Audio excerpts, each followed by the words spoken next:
And it is I, G. Gordon. All right, ladies and gentlemen, I'm honored to be presenting to you at the same time Christopher Walter Monckton, who is the third Viscount Monckton of Brenchley, British politician, business consultant, policy advisor. He was an advisor to Margaret Thatcher's policy unit in the 1980s and is one of the leaders in challenging the mainstream media's take on so-called global warming. And in addition, on the telephone, just coming off the floor for one segment only, will be Senator Orrin Hatch of Utah. And Senator Hatch, welcome back to the show. Well, happy to be on it with you, Gordon, and I'm so pleased that you have Lord Monckton. He's one of the real authorities and one of the most outspoken people on cap and trade in particular, and some of the excessive arguments that are being made about the environment today. Yes, indeed. Well, now, cap and trade is going to do a lot of damage. I noticed that you were speaking, I think, yesterday with the governor of Utah, Gary Herbert, and it's predicted that there'll be a loss of from 1.7 to 2.7 million jobs each year over the life of the cap and trade proposal, and that would mean for Utahns 13,000 to 24,000 jobs every single year lost. I mean, you can't afford to lose those jobs. That's right. If the Waxman-Markey bill passes. Now, by the way, this is not some conservative group that has put out these figures. It's the liberal Brookings Institute.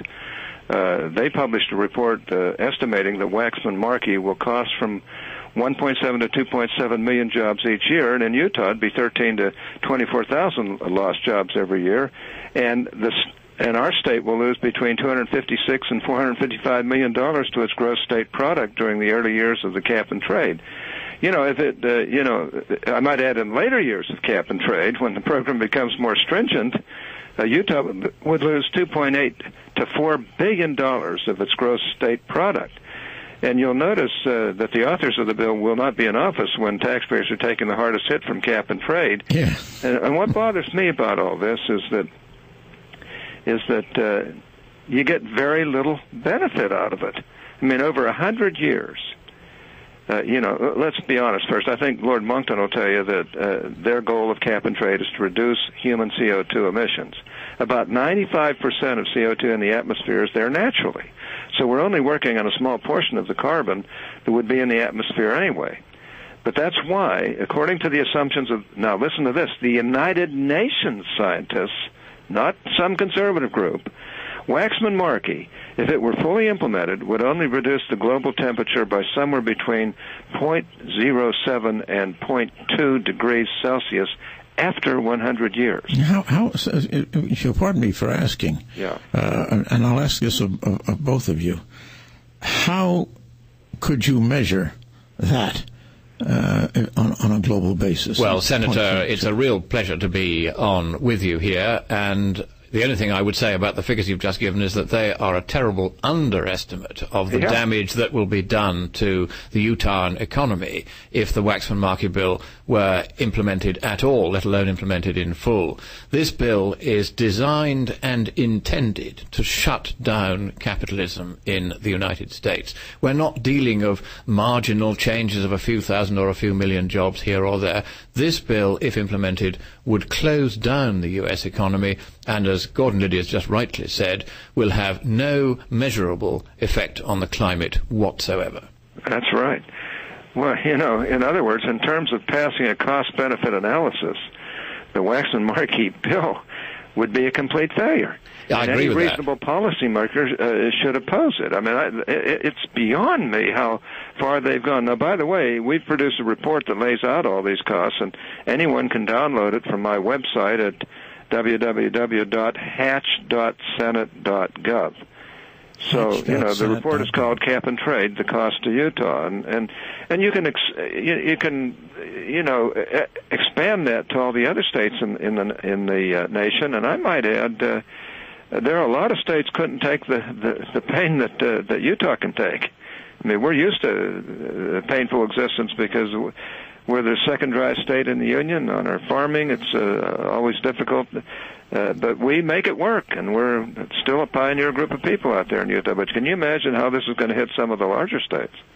It's going to be a catastrophe right across the board, and I'm baffled that the Democrat Party, which claims to be the party that represents the poorest, indeed our cab driver coming here today said, I always vote Democrat because they stand up for the poor, and here they are putting through a bill which would hit the poorest hardest. This is a poll tax of the worst kind. It's a regressive tax that hits the poor hardest, and I know they've got pages and pages of provisions to subsidize people's electricity, but in the end, if you shut down 5/6 of the U.S. economy, and that's the figure that's in the bill, 5/6 of the U.S. economy powered by carbon will be shut down, you're effectively going to be shutting down 6/6. You'll be driving the United States back into the Stone Age, and without even the right to light fires. It beggars belief that a serious political party, still less one in government, could ever conceive of such a ludicrous measure.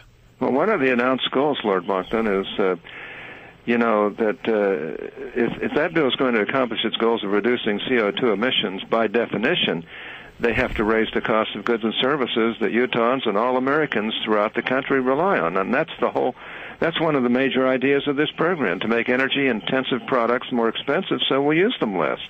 Now, that sounds a little funny. It's also true, isn't it, Lord Moncton, that you invited and challenged former Senator Al Gore, former Vice President Al Gore, to a debate on these issues, and so far he hasn't taken you up on them. No, he's just run a country mile. There's no way that he dares to debate with me, because he tried it once in the newspapers, in the Sunday Telegraph, and came off worst. And then he tried it again because we took him to court in the UK over the multitude of serious inaccuracies in his mawkish sci-fi comedy horror movie on the climate. And we won the case. And 9 very serious errors in that movie were identified by the judge as requiring corrective guidance to be circulated to every school in Britain before the film could be shown there.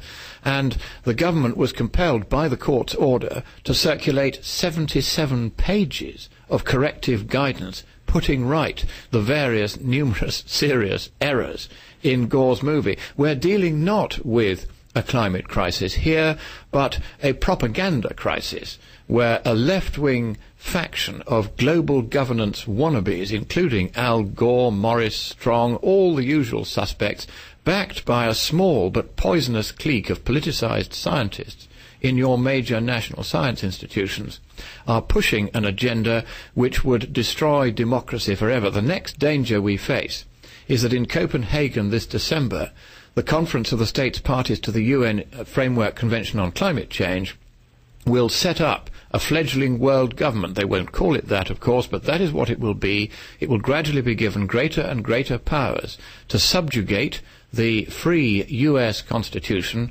to an alien dictatorship over which your voters and their elected representatives will have no control whatsoever.